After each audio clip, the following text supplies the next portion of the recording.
الحمد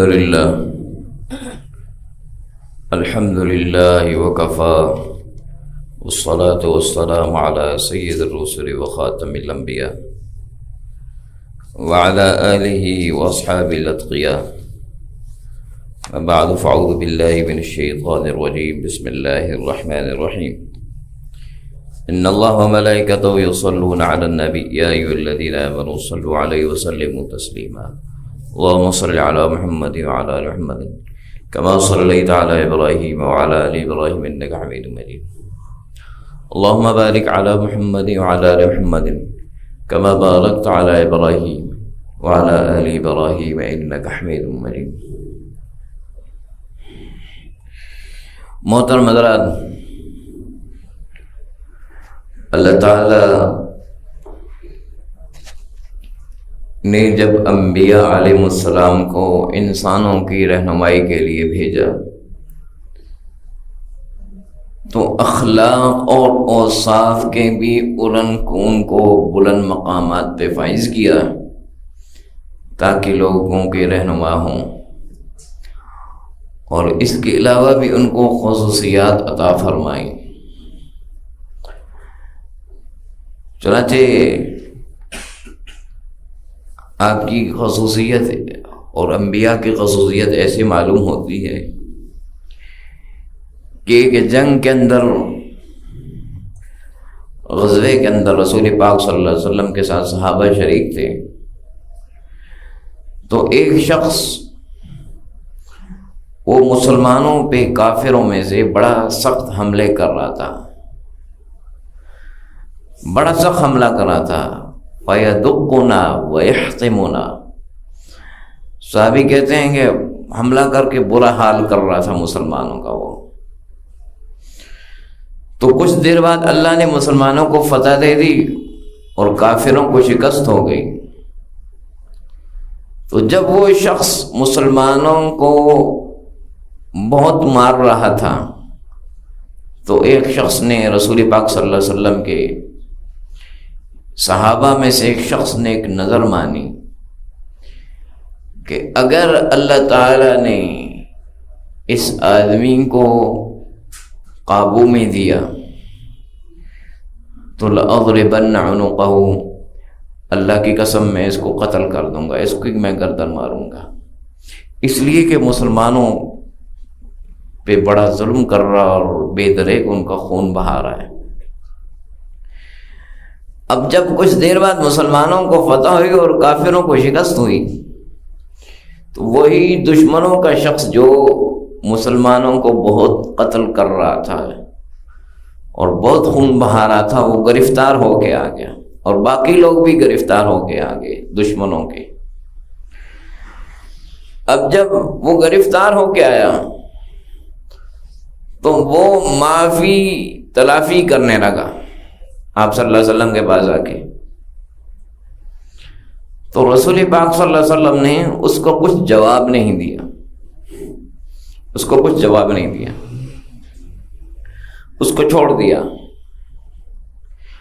اب وہ جو جس صحابی نے یہ نظر مانی تھی کہ اس کو میں قتل کروں گا کہ اس نے مسلمانوں پہ بڑا ظلم کیا ہے، وہ اس انتظار میں تھے کہ رسول پاک صلی اللہ علیہ وسلم مجھے حکم دے دیں تو میں اس کو قتل کر دوں، اور اس انتظار میں تھے کہ اگر میں اس کو قتل کر دیا تو کہیں رسول پاک صلی اللہ علیہ وسلم ناراض نہ ہو جائیں. اس صحابی بھی انتظار میں کھڑے رہے اور یہ شخص بھی بیچ میں ہے. اب کافی دیر جب آپ نے اس کو چھوڑے رکھا اور پھر وہ آپ کے پاس آیا، معافی تلافی کی، پھر اس کی معافی تلافی قبول ہو گئی. تو جو صحابی جس صحابی نے نظر مانی تھی اس نے انہوں نے عرض کیا، رسول اللہ آپ نے اس شخص کو معاف کر دیا ہے، اور میں تو اس انتظار میں تھا کہ میں اس کو قتل کر دوں، لیکن آپ کے ڈر کی وجہ سے میں نہیں کر رہا تھا کہ آپ ناراض نہ ہو جائیں.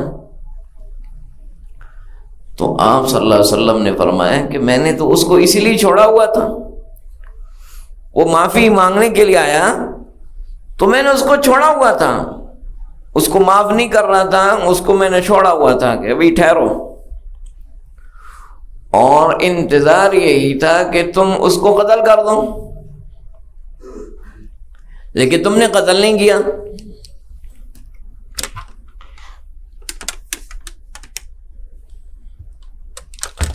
اس پہ اس شخص نے کہا، اس نے عرض کیا رسول اللہ میں تو آپ کے ڈر کی وجہ سے اس کو قتل نہیں کر رہا تھا، اور پھر ساتھ کہا یا رسول اللہ الا اومضت الی، یا رسول اللہ آپ نے مجھے آنکھ سے اشارہ کیوں نہیں کر دیا،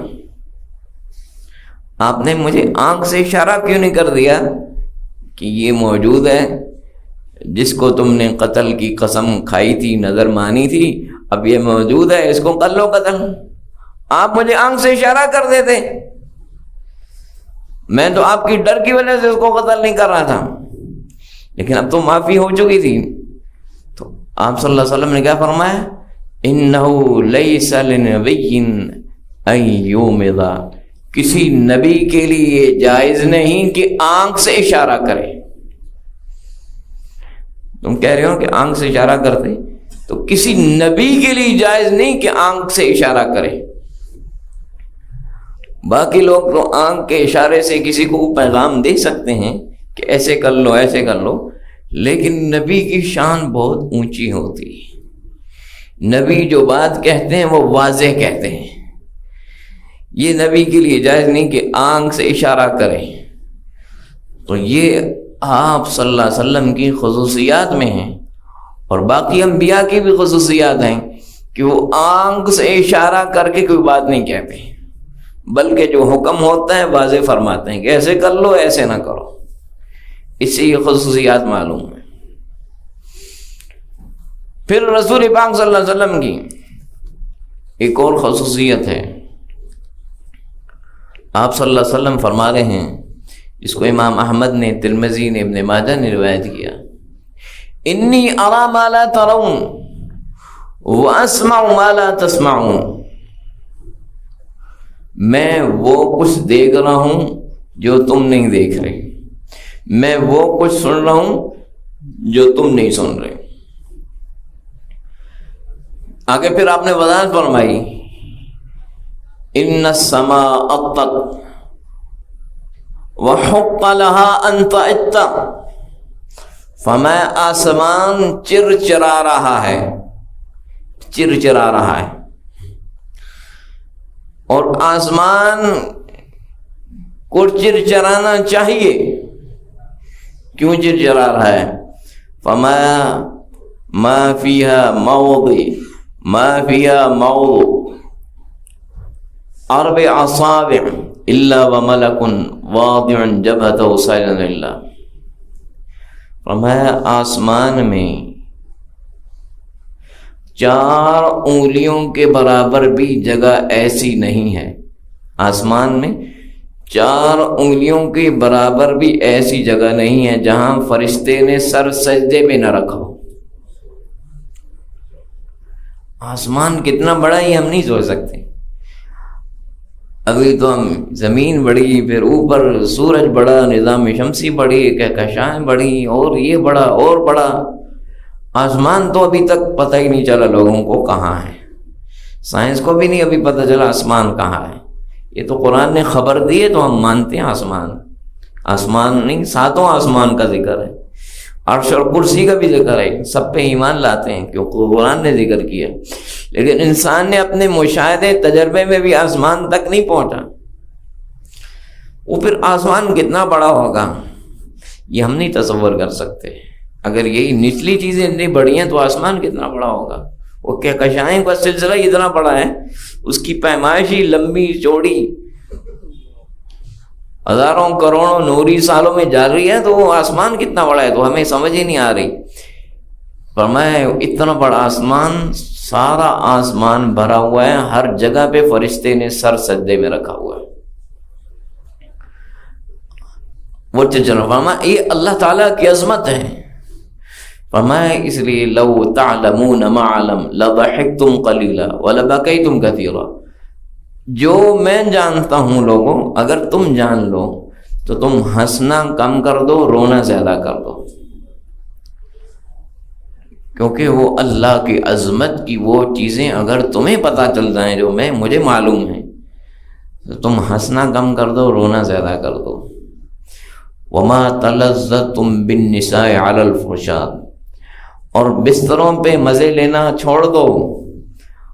وَلَخَرَجْتُمْ إِلَى الصَّعُودَاتِ تَجْأَرُونَ إِلَى اللَّهِ، تم جنگلوں میں نکل جاؤ، اللہ کے سامنے رونا، چیخنا، چلانا شروع کر دو۔ یعنی اللہ تعالیٰ کی جو عظمت کی امور جس سے میں واقف ہوں، اگر تم واقف ہو تو تم دنیا میں رہنا ہی مشکل ہو جائے تمہارے لیے، نہ تمہیں بستر پہ آ سکو اور نہ گھر میں رہ سکو، جنگلوں میں نکل جاؤ گے۔ تو یہ اللہ تعالیٰ اپنے نبیوں کو یہ تحمل اور طاقت دیتا ہے کہ اللہ کی عظمت کی چیزوں کو جاننے کے باوجود، ورنہ عام انسان کمزور ہیں، تحمل ہی نہیں کر سکتے، تو اللہ کے نبی ان ساری چیزوں کو جانتے ہیں، باخبر ہیں، لیکن آپ لوگوں کے ساتھ ہنسی مذاق بھی فرماتے تھے، دل لگی بھی فرماتے تھے، خوش طبی بھی فرماتے تھے، ساری چیزیں تھیں۔ تو نبیوں کی جو اندرونی طاقت اور صلاحیت ہے بہت زیادہ ہے، اللہ تعالیٰ ان کو دیتا ہے، ورنہ عام انسان تحمل نہیں کرتا ان چیزوں کا۔ عام انسان تو ایسے ہی کوئی اوپری چیز کو دیکھتا ہے تو لوگ ڈر جاتے ہیں، کوئی کسی کی خدا نخواستہ پڑی ہوئی لاش ہی کو دیکھ لیتا ہے، لوگ نفسیاتی مریض بن جاتے ہیں، انسان کمزور ہیں۔ لیکن نبیوں کو اللہ تعالیٰ یہ طاقت و قوت دیتا ہے کہ ان کو ان چیزوں سے باخبر بھی کرتا ہے، جو وہ چیزیں ہیں، اور جس سے نبیوں کے دلوں میں اللہ کی عظمت آتی ہے، اور پھر وہی اللہ کی عظمت لوگوں کو سکھاتے ہیں، اور پھر انسانوں کے ساتھ وہ اس طرح رہتے ہیں تاکہ دوسرے انسانوں کے لیے نمونہ بنے۔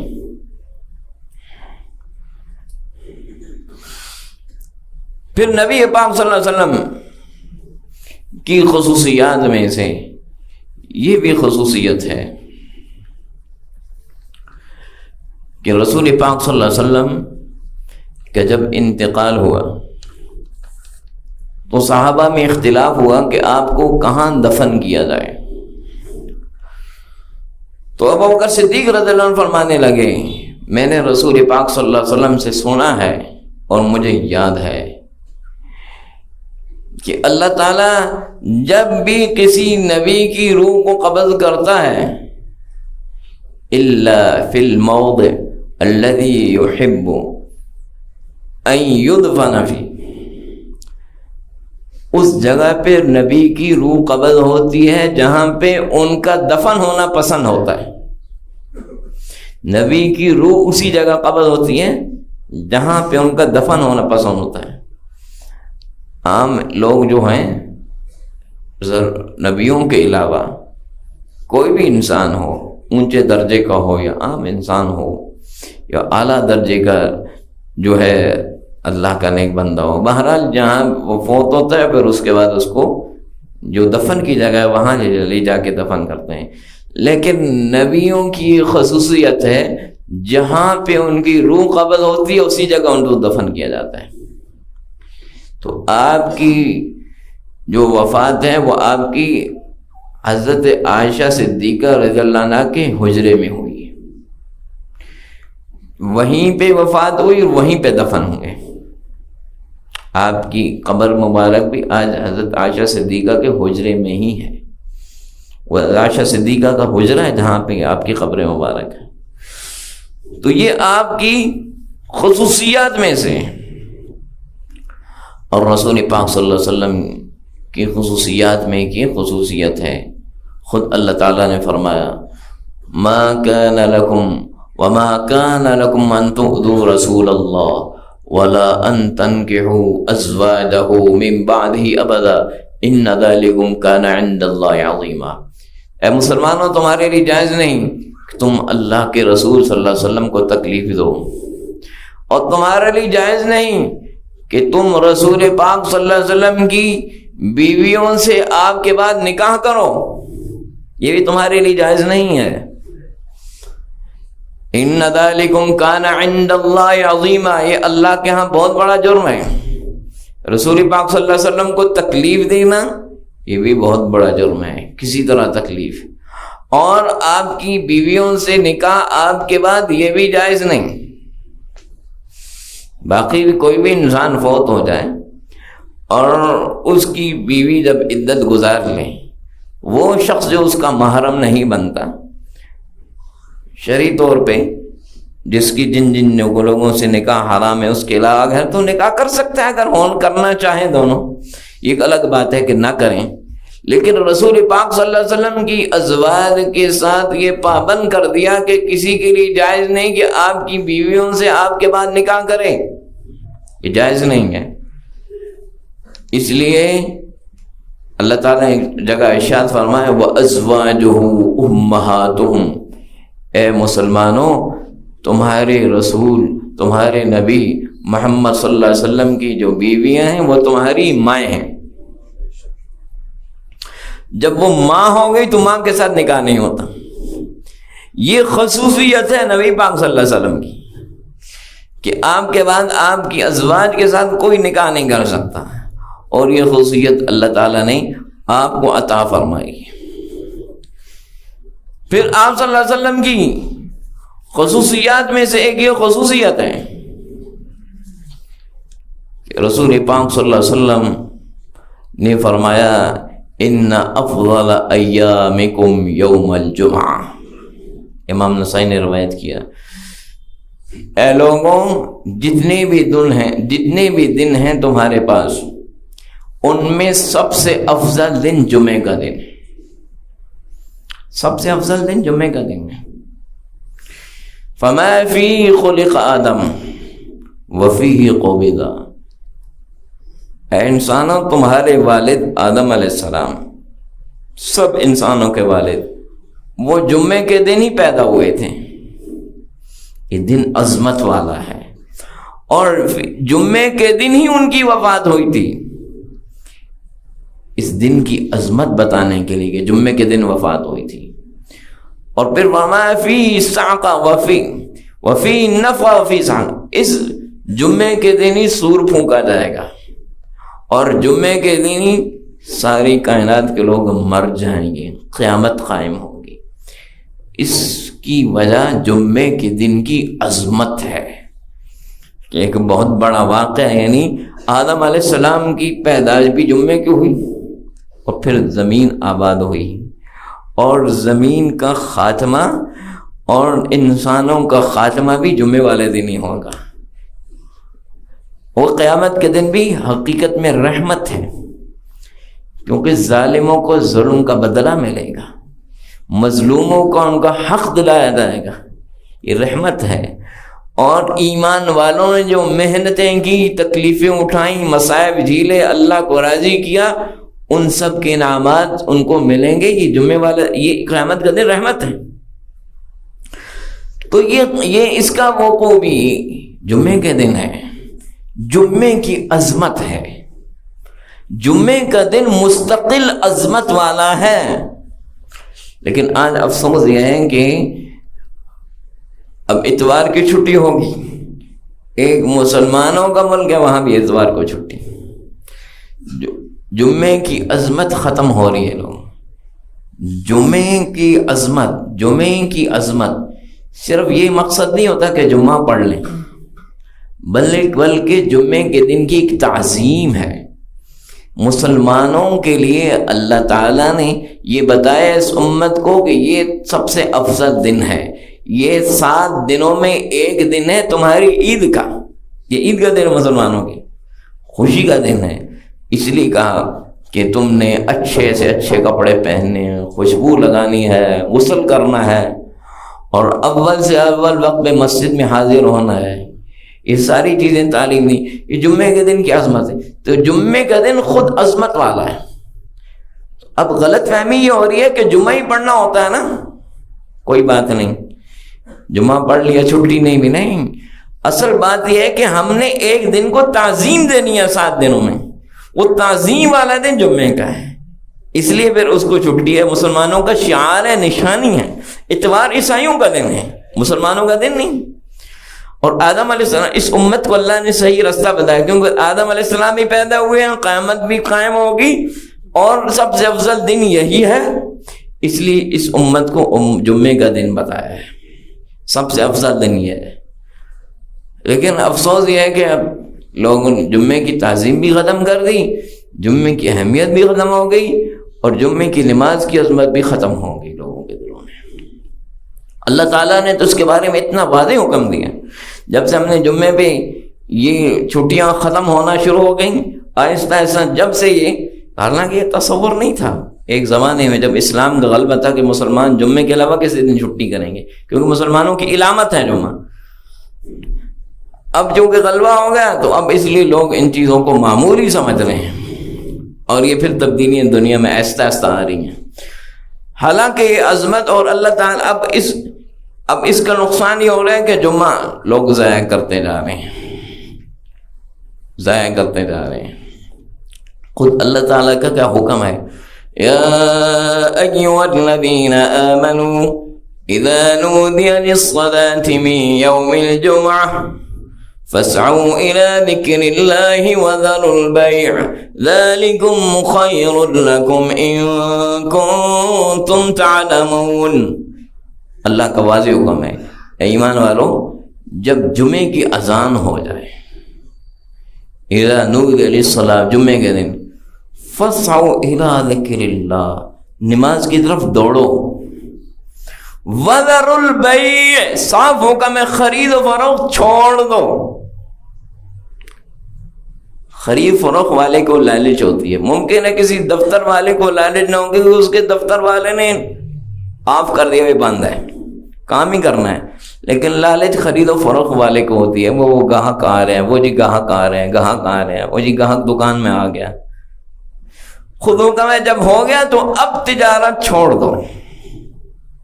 یہاں غلط فہمی میں لوگ مبتلا ہیں, مسلمان بھی, اور غلط فہمی کو بتانا ضروری ہے. مسلمان یہ سمجھ رہے ہیں کہ جمعے کی نماز ہی پڑھنی ہے. اچھا بھائی, کچھ لوگ جمعے کی نماز ادھر پڑھائیں, واپس آ جائیں, اچھا بھائی پھر دوسرے لوگ ادھر جا کے پڑھائیں, تجارت چلتی رہی. نہیں, تجارت نہیں چلانی. حکم ہے جب جمعے کی اذان ہو جائے تجارت بند کر دو, پہلی اذان. اس لیے بات اس آیت کی تشریح میں علماء فقہاء نے بیان فرمائی کہ جمعے کی پہلی اذان کے بعد ہر طرح کی خرید و فروخت ناجائز ہے, اب نہیں کرنی. گاہک آئے واپس کر دیں, اذان ہوگی ختم. اب جمعے کی پہلی, اچھا کیا خرید و فروخت ناجائز ہے تو باقی کام جائز ہیں؟ نہیں, جمعے کی تیاری اور جمعے کی طرف جانے کے علاوہ کوئی کام جائز نہیں. اب یہ نہیں کہ اچھا جی ٹھیک ہے تجارت تو میں نے چھوڑ دیا, چلو میں 2-3 فون میں نے کرنا ہے وہ کر لوں, پھر میں جمعے پہ جاؤں گا. نہ, اب 2-3 فون بھی نہیں کرنے, اب صرف جمعے کی تیاری کرنی ہے, کوئی کام نہیں کرنا. وضو کریں, غسل کریں, جو بھی کرنا ہے, مسجد جائیں, تیاری کے علاوہ کوئی کام جائز نہیں. آئیں مسجد میں بیٹھیں, حکم یہی ہے اول آئیں بیٹھیں, ذکر کریں, تسبیح کریں, تعلیم ہی ہے اول. اور روز اول سے مسلمانوں کا یہ طریقہ ہے, جو جمعے کے لیے اول جاتے تھے صحابہ کے زمانے میں, نبی پاک صلی اللہ علیہ وسلم, اس کے بعد خیر و قرون کے زمانے میں مسلمان جمعے میں اول جاتے تھے, عبادت کرتے, ذکر کرتے, اس کے بعد جمعہ ہو جاتا, پھر اس کے بعد فرمایا یہ کرو, ذالکم خیر لکم ان کنتم تعلمون. ہم کہتے ہیں نہیں تجارت ہو رہی ہے, پیسہ آ رہا ہے. اللہ فرمایا نہیں, ذالکم خیر لکم ان کنتم تعلمون. جمعے کے وقت تجارت بند کرنا, وہ سارے کام چھوڑنا, یہ تمہارے لیے بہتر ہے, کاش تم جانو. اللہ بتا رہے ہیں بہتر یہ ہے, وہ نہیں ہے جو تم سوچ رہے ہو, کیونکہ تمہارے سارے کاموں کو سنارنا میرے ہاتھ میں ہے, رب العالمین کے ہاتھ میں ہے. اب میرا حکم آ گیا, اب سب کام چھوڑ دو. فَإِذَا قُضِيَتِ الصَّلَاةُ فَانْتَشِرُوا فِي الْأَرْضِ. اب نماز پڑھ لی, اب یہ نہیں, اب اللہ نے اتنی وسعت دی, اب نماز پڑھ لی, اب فرمایا پوری زمین کھلی ہے, زمین میں پھیل جاؤ. وَابْتَغُوا مِنْ فَضْلِ اللَّهِ. اب اللہ کا فضل تلاش کرو. یہاں غور کرنا, جمعے کی نماز میں کیا فرمایا, اذان ہو گئی, اذان سے مراد اول اذان ہے. اول اذان ہوتی ہے جمعے کی حاضری کے لیے، تیاری کے لیے، کام چھوڑنے کے لیے. آ جاؤ، اول اذان اسی لیے. میں جب اذان ہو جائے تجارت ختم. اچھا، اب اگر تم نے ایسا کر لیا، عمل کر لیا، اور نماز کے بعد اب تجارت شروع کرو گے، وَابْتَغُوا مِن فَضْلِ اللَّهِ، اب جو تمہاری تجارت ہوگی یہ مال نہیں حاصل ہوگا بلکہ اللہ کا فضل حاصل ہوگا. یہ بات یاد رکھیں، مال اور ہے، اللہ کا فضل اور ہے. مال ہو تو مصیبتیں لاتا ہے، مال مصیبتیں لاتا ہے کہ نہیں؟ مال کی وجہ سے کتنی پریشانیاں آ جاتی ہیں لوگوں کو. ڈوب گیا، چلا گیا، دبا لیا، انویسٹ ہو گیا، خراب ہو گیا، برباد ہو گیا. مال کی وجہ سے پریشانیاں آتی ہیں. مال اور چیز ہے، اللہ کا فضل اور چیز ہے. تو جب تم اللہ کو ناراض کر کے کما رہے ہو تو وہ مال کما رہے ہو. اب تم اللہ کو راضی کر کے کما رہے ہو، اللہ کا فضل کما رہے ہو. اس سے اب تمہارے مسئلے حل ہوں گے. یہ بات سمجھنی ہے، ایمان کا تقاضا ہے. اس لیے اپنے ایمان کو مضبوط کریں. یہ کیا 1 گھنٹے کی بات ہے؟ کیا 7 دنوں میں 1 گھنٹے میں ہم ساری دنیا کی دولت اکٹھی کر لیں گے؟ ایمان کی کمزوری ہے، ایمان کی کمزوری. اس لیے اس پہ عمل کرنا چاہیے کہ اللہ کا حکم ہے، جمعے کی پہلی اذان ہو گئی، اب نہ تجارت کرنی ہے، نہ کسی سے ملنا جلنا ہے، نہ کوئی کام کرنا ہے سوائے جمعے کی تیاری کی. اللہ کا حکم ہے، یہ حکم مرنے سے پہلے ہی پورے کرنے ہیں. قبر میں جا کے وہ ختم ہو جائے گا. یہی زندگی اللہ نے دی ہے، یہ امتحان ہے. تو فرمایا جمعے کا دن اہم ہے، فرمایا جمعے کا دن اہم ہے. جمعے کے دن کی عظمت کیا بتا رہا ہے؟ فَاكْثِرُوا الصَّلَاةَ، فرمایا جمعے کے دن مجھ پہ درود بہت زیادہ پڑھو. فرمایا فَإِنَّ صَلَاتَكُمْ مَعْرُوضَةٌ عَلَيَّ، تمہارا درود مجھ پہ پیش ہوتا ہے. پوچھا گیا رسول اللہ ہمارا درود آپ پہ کیسے پیش ہوتا ہے؟ جبکہ وقت ارم تھا قد بلی، کہ آپ تو وفات کے بعد قبر میں ہوں گے. آپ کا سوال کرنے والوں نے یہ سوال کیا، جب آپ قبر میں ہوں گے تو آپ کا جسم مبارک تو مٹی کے ساتھ مل جائے گا، ہمارا سلام درود کیسے پیش ہوگا؟ فرمایا نہیں، ان اللہ عز وجل قد حرم علی الارض ان تاکل اجساد الانبیاء، اللہ نے زمین پہ حرام کیا ہے کہ نبیوں کو جسم کو کھائے. نبیوں کے جسم کو زمین نہیں کھاتے، یہ مخصوص ہے نبیوں کے ساتھ. نبیوں کے جسم محفوظ ہوتے ہیں. فرمایا تو جمعے کو خاص مجھ پہ درود شریف بھیجو. درود شریف تو جب بھی بھیجا جائے آپ تک پہنچتا ہے، اللہ نے فرشتے رکھے ہیں، لیکن فرمایا جمعے کے دن خاص طریقے سے اللہ پہنچاتا ہے. اس لیے دنوں کا سردار ہے تو نبیوں کے سردار پہ درود شریف بھیجنا کا حکم ہے. یہ اور پھر انبیاء کے جسم محفوظ ہوتے ہیں قبروں میں، یہ نبیوں کی خصوصیت ہے. اللہ تعالیٰ عمل کی توفیق